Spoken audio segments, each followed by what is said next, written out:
Okay. All right, we're recording. Okay. Okay, so I'm going to share a video. Let me share it, please, Noha. Oh, sorry. Yeah, here you go. Okay. So again, we're going to watch a video, and after watching the video, we're going to talk about it, and then start our session for today, inshallah. Are you ready? Yes. Yes, of course. Yeah. Okay, inshallah. Thank you, Noha, for your help, of course. Thank you, my dear. Okay, and please tell me when you can hear the sound of the video. Tell me it's okay. Okay. Because, you know, I forget.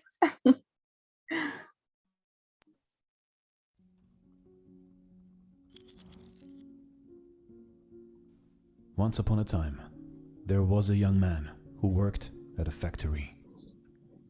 His mentor, an old technician, taught him to talk less, do more, and never stop developing his skills in every aspect of the factory's operations. 10 years later, the old man retired, and the young man became a technician himself. He continued to do his work with the same dedication and diligence as he was taught. One day, he visited his mentor. The old man saw that he seemed unhappy and asked what was troubling him. The young man sighed and poured his heart out. "I have been following your instructions exactly all these years. No matter what I work on, I keep quiet and focus on the job. I know I have done good work at the factory, and I have learned all the skills that can be learned there. What I don't understand is that the guys who don't have my experience or capabilities have all been promoted, while I am still making as little as I did before when I was your apprentice." The old man asked, "Are you positive that you have become indispensable to the factory?" The young man nodded, yes. The old man paced back and forth to think. After a while, he turned to the young man. "You must request a day off, using whatever reason you like. It is time for you to give yourself a break."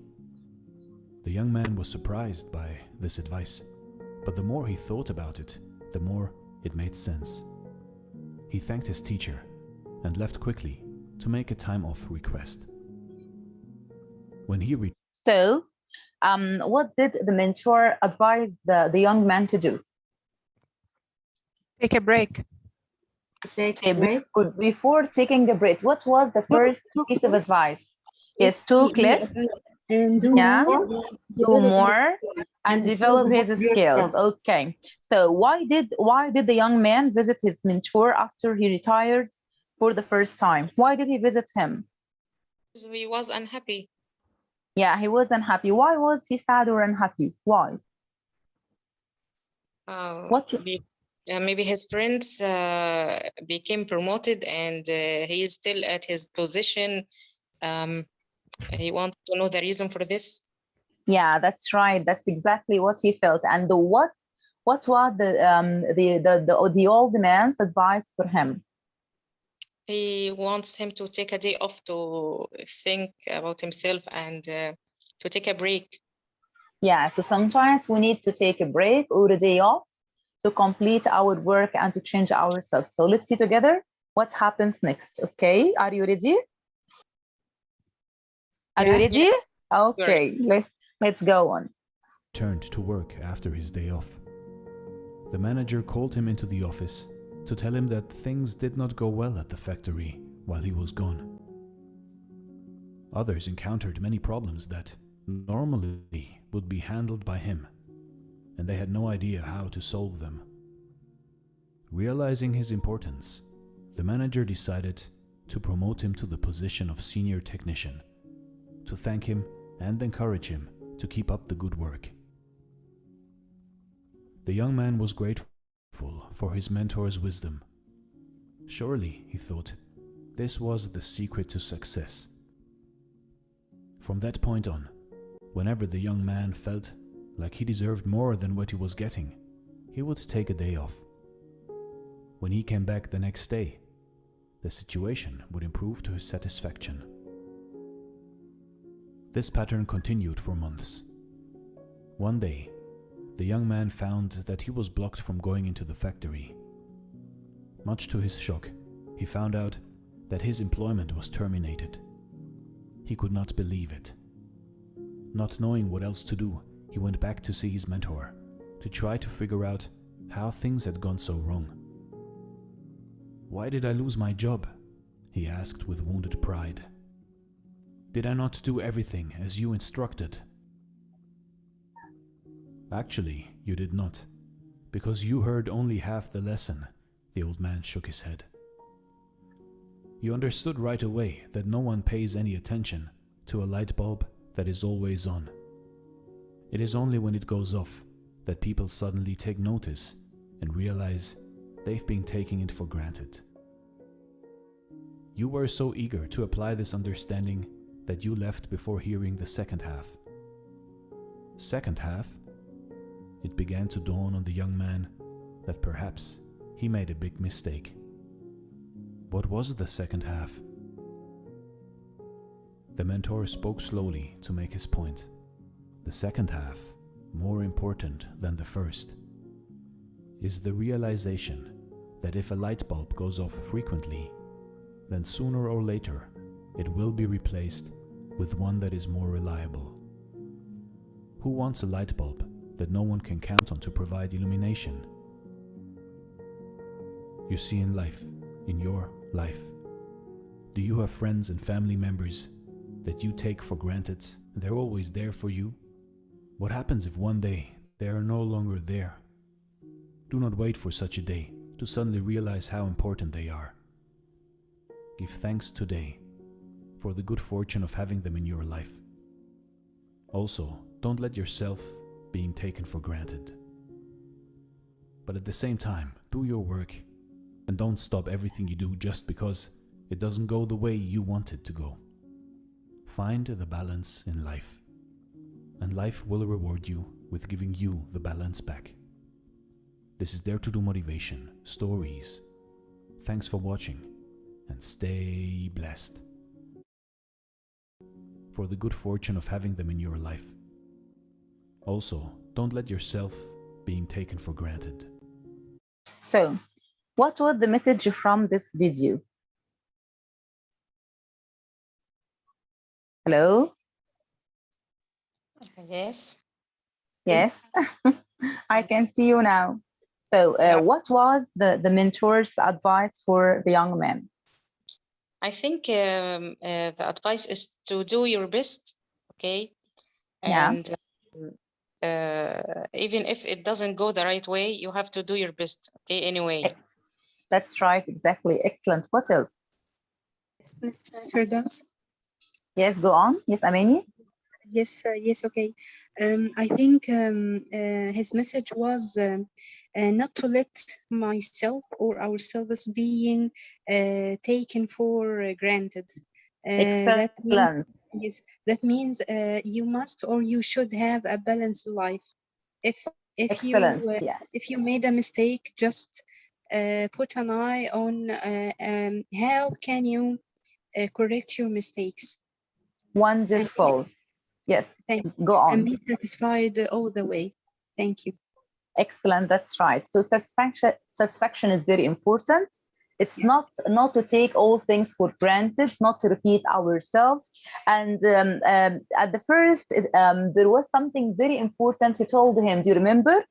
Three important phrases he told him to do all the time. Do you remember what are they? Yes. Yes. Talk less. Excellent. Talk less, do more. Develop his skills. So, and what did the old man tell him about the light bulb? What happens if a light bulb goes on frequently? What happens? Do you know? Search for another one. Of course. So if we do the same work repeatedly with the same traditional ways, of course, we will be replaced by other ones who are skillful, professional, and developing themselves. So this is the real message from the video, to develop ourselves, Skills. to talk less, of course, to listen more, to do more. So action is very important, to change everything into action and apply everything we are going to learn with others. Okay, so let's share. Yes, of course. Okay, so is there any message from the video? Can you add something, or that's or is it all? Is there anything you can add? Do what you can at this moment, because you might not have a chance to do it next time. Excellent. Of course, do what you can at this moment, because you may not have the chance to do it later. That's right. Thank you, Noha. Okay. Anybody else? Yes, Yeah? you can observe your friends, or have an eye on what's going on behind you or around you. Yeah, you Yourself. can observe others and know why they are promoted and you are not. And of course, to make a balance among all the things around you, your friends, your work, your doings, your words, and everything you are doing. Okay, that's right. Thank you very much. So let's start our session for today, bi'idhnillah. Okay. So are you ready for today's session? I hope you will like it, inshallah. And I'm sure my great mentors, you are really amazing and preparing yourself. So are you ready? Are you ready for today's session? Yes, of course. Okay, great. Okay, Bismillah.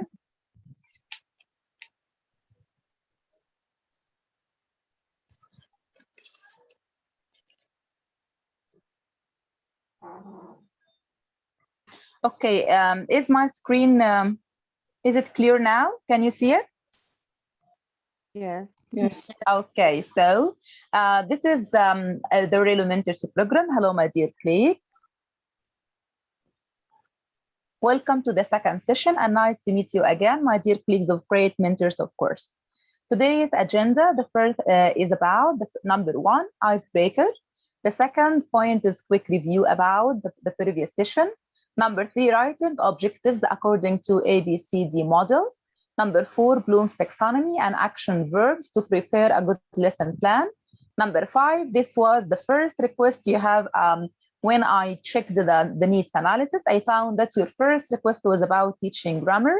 And at the end, inshallah, we're going to have reflection and feedback, the exit ticket, to wrap up the whole session for today's. And the last thing, and the most one I love most, is the request of the day.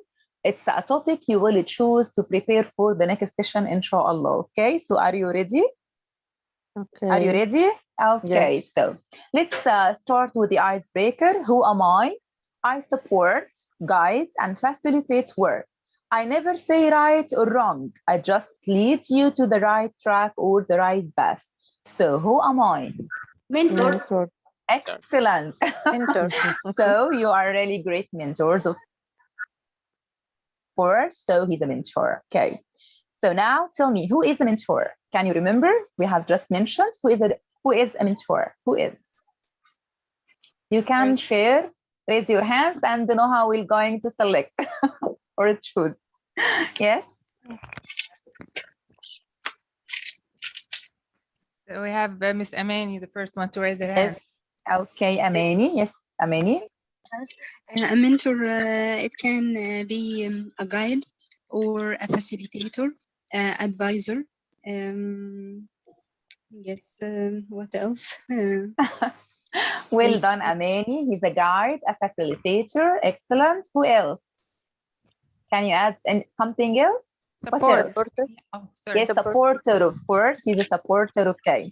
What about the rules of a good mentor? What are the rules? Do you remember? We have Can mentioned that. Yeah, sure, of course. Go ahead. Yes. A mentor is an information resource. Yeah, excellent. An advisor. Advisor. A role model. A role model. Great, Hanan. Hanan, right? Yes, Hanan. Supporter. Yes, a supporter. Excellent. Facilitator and a guide. Excellent. So he's a facilitator. He's a guide. He's a supporter, of course. He's knowledgeable. He's resourceful because he provides others with a lot of resources. He's experienced, of course, and skillful. Okay. What's the needs analysis? Do you remember the needs analysis?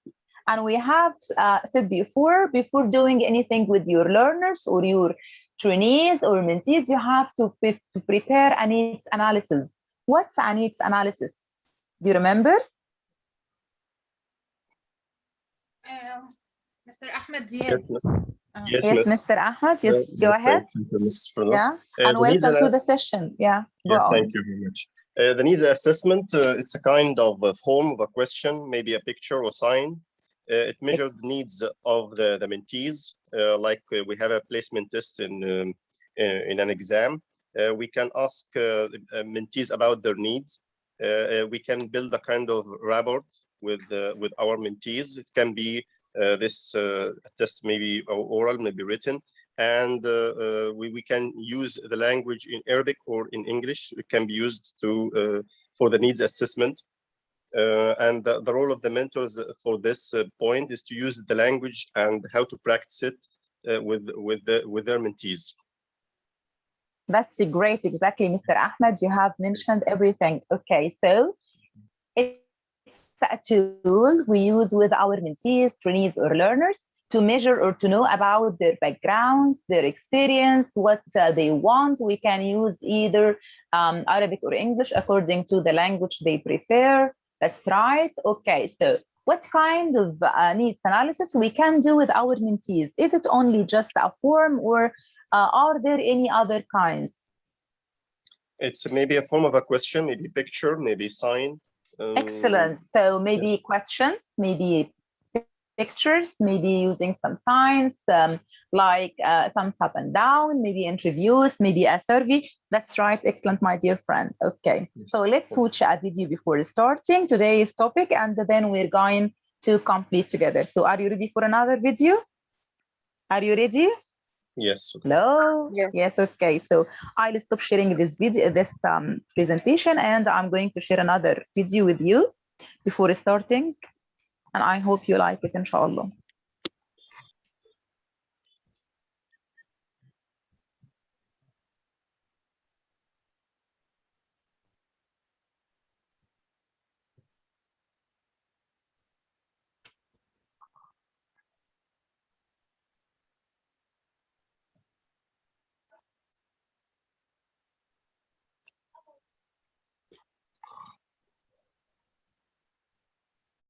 Tell me when you hear the voice, the sound, please. Okay. Yeah, we can hear. Hi, this is Don Howe, and the topic for this golden nugget is mentoring. Socrates mentored Plato. Plato mentored Aristotle. Aristotle mentored Alexander the Great, and Alexander the Great almost conquered the whole world. Mentoring is basically training or discipling others, and anyone can be a mentor. You don't need to be perfect in order to be an effective mentor. As a mentor, you'll teach both skills and character. Skills are usually taught intentionally, while character is usually caught or taught unintentionally. You should only mentor a person who is ready, willing, and able to grow. I like to say, look for a fat person. F-A-T. That stands for faithful, available, and teachable. Effective mentoring requires a customized growth plan that fits the individual, and both the mentor and the one being mentored should be on a personal growth program. When you're mentoring and you want to teach a specific task, there's a 4-step process that you should follow. Number 1, I do the task, you watch and learn. Number 2, we do the task together. Number 3, you do the task and I watch and I offer feedback. And number 4, you do the task. That's how Insurance Services has designed their mentoring program. In order to be a good mentor, you've got to expect results. The key to exponential growth is to make sure that you don't just mentor anyone. If you want to grow exponentially, make sure that you mentor someone who will in turn mentor others. If you want to be successful, you've got to be teachable. You've got to be a lifelong learner. Do you read good books? Do you listen to good audio? Do you observe what's happening around you? Do you take good notes? Do you write down the thoughts that you have? One of the keys to learning is to not write down what the teacher says, but to write down the thoughts that you have while the teacher is speaking. In other words, take what the teacher is saying and figure out how to apply it to your own life. I expect you to take notes. As you listen to these golden nuggets, I expect you to write down any thoughts that might come to your mind, and I expect you to grow. This is because I believe that you are a winner, and given enough time, you will win. Yes, you are a winner. So we can wrap up with the last word. A good mentor is a Teachable, lifelong learner. Lifelong. He's it's a word with which starts with the letter W. Winner. Yeah, Winner. he's a winner. Expected Why? results. Yeah, expect the Expected results. And what is the goal of mentorship? What is the goal? To help Mentor others. someone who will mentor others. Excellent. To mentor Yes. someone who will mentor others. That's excellent. And Okay. don't Yeah? just mentor anyone. Don't just mentor anyone. Mentor Yeah, ones who are teachable and faithful, Yeah. able to grow, ready, willing, and so on. So proud of you, Wallahi. Okay, so what does the word FAT stand Me too. for? Yeah, thank Fat. you. FAT, yeah, what does it stand for? FAT. Faithful, Faithful, teachable. yes, available and teachable. So a Teachable. mentor must be available all the time to help others. And the goal is to help others to be mentors and to for a lifelong learner and how to apply mentorship in their lives. Okay. And what are the 4 steps for mentorship? What are the 4 steps? The first thing is do the task. Yes, I as a mentor, I do the task first, and after that We do the We task. do the yeah, task we do together. the task together as you're doing now. We are sharing ideas together. Number 3, You do the task. We do the task. yeah, you do the task and I give you feedback, of course. And I give you feedback. And the 4th step and the last one is You do You- that. yeah, you do the task alone by yourself because you become a real mentor who can help others grow. Okay, so this is what we have learned before in the previous session. Okay, do you remember what else have we learned before in the previous session? So we have talked about today, we have revised the rules of the mentor, the real mentor. We talked Yeah. about the steps. We talked about the stages of mentoring. Yeah, the We stages talked about and the process of mentoring. yeah, the process of mentoring. What else? Yeah. The difference between a mentor and the supervisor. Yeah, excellent, Hanan. Yes, you are really amazing. So we have learned before the difference between. Yes, of course, sure. I love her, wallah, and I appreciate all of you. So we have learned the difference between supervision and mentorship. Okay, so what is the difference? We took the mentor and tormentor. Yeah, a mentor and a tormentor. Okay, so step by step, what is the difference between the supervision and the mentorship? What is the difference between them? Can be a supervisor, but the supervisor can't be a mentor. Excellent. A mentor can be a supervisor, but a supervisor cannot be a mentor. Yes, of course. But yeah, excellent, Hanan. And we can add that a supervisor can be a mentor by practice and training. Exactly. Wonderful. Okay. So, and what is the difference between a mentor and a mentor? It's the same like the difference between the supervisor and the mentor. So what is the difference between this and that? They are the opposite. Mentor and mentor. Opposite. So a mentor builds, the mentor destroys. Yeah. Yeah, someone builds and the other destroys. I love your metaphors, Noha. Excellent. Okay. So a mentor, but mentor discourages. Yeah, excellent. One of them encourages and the other discourages. Excellent. Okay, so one of them is stick to the routine and the habits, the traditional work, the old methods, but the other one is skillful, developing himself all the time. He is trying to find something new. He doesn't stop and he is supporting and helping others all the time.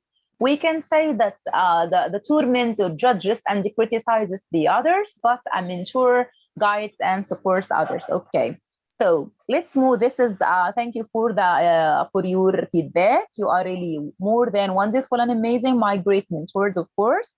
And let's move to the second point, which is writing objectives according to ABCD model. Okay, are objectives or writing the objectives important for a teacher, for a trainer, or for a mentor? Or writing objectives important? Yes. Okay. Why are writing objectives important? Why are they important? I think it make him more organized. Excellent. When we write objectives, we become more organized. And what happens when we are organized and prepared? Of course, it saves what? If you are preparing well, to achieve the goals. Of course, it saves time and effort, and of course, it achieves the goals of the lesson. Okay, have you ever heard about the ABCD model? No. Okay, so this is our first topic for today. It's writing objectives according to the ABCD model. Okay, so now we are going to watch a video again about the ABCD model, and after that we are going to discuss the video together and know about it. Okay, are you ready for another video? Yes, of course. Okay, I try to share quickly, not to waste your time today, because I know you are all loaded with a lot of things. Okay.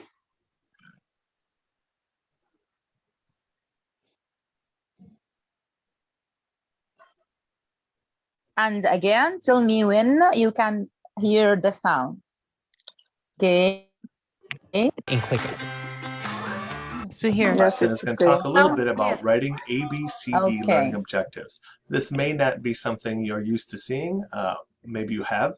But anyway, this will go over the process and why it's important.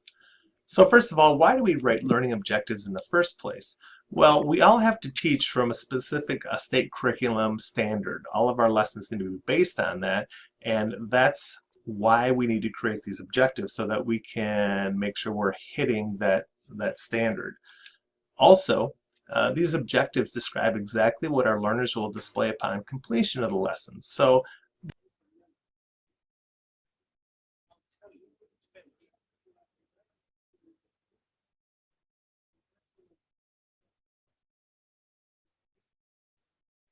students, we need to make sure that the strategies and things we're using actually help bring that learning objective or that forward so they can meet that standard. And finally, it's the basis for learning expectations and assessment. So we should be able to know that, hey, we expect our students to learn this information, and this is how we're going to test it to make sure that they're good for it. So that's the reasons why we write learning objectives in the first place. So what is this ABCD objective? Well, it's not one that I've heard anything before. When I was at Grand Valley, this actually was shown to me by Professor Psycho, who is the person who taught this class before I did, and the one that kind of got me started here at Grand Valley.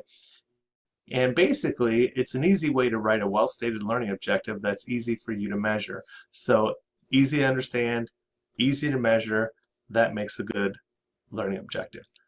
So what are the steps involved here?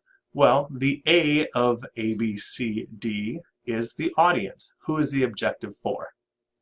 Generally, this is when you say the student will or something along that line. B, the behavior. What is it that we want the students to be able to do? So it's an action verb representing the behavior that we want from our students. C are the conditions of performance, the learning materials environment that we give to our students in order to help them create this learning. And D, the degree of accuracy. The degree of accuracy is also one that generally gets left out a lot, but it's actually specific information about how you're going to determine student mastery. How do we know the students have learned what we want them to learn? Now, I will caution you that every mastery does not have to be 100%. Sometimes it makes good sense for you to have 100% accuracy, but you don't always.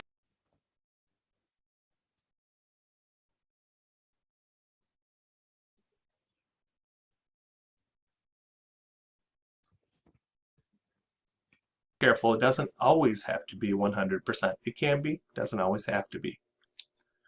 So let's look at what a well-stated learning objective might look like. So let's say we're writing an ABCD objective related to an Earth and Space Science curriculum standard. It could look something like this.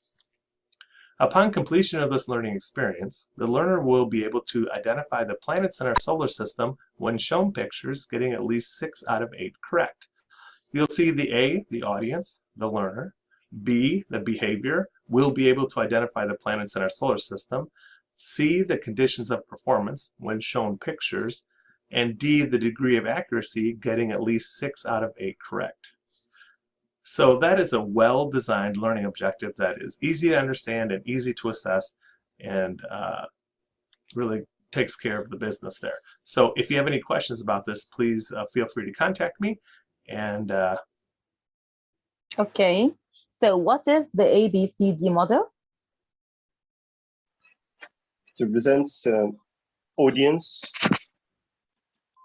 for A for audience, and B for behavior of actions, and C for conditions of performance, which is related to the learning materials and environment.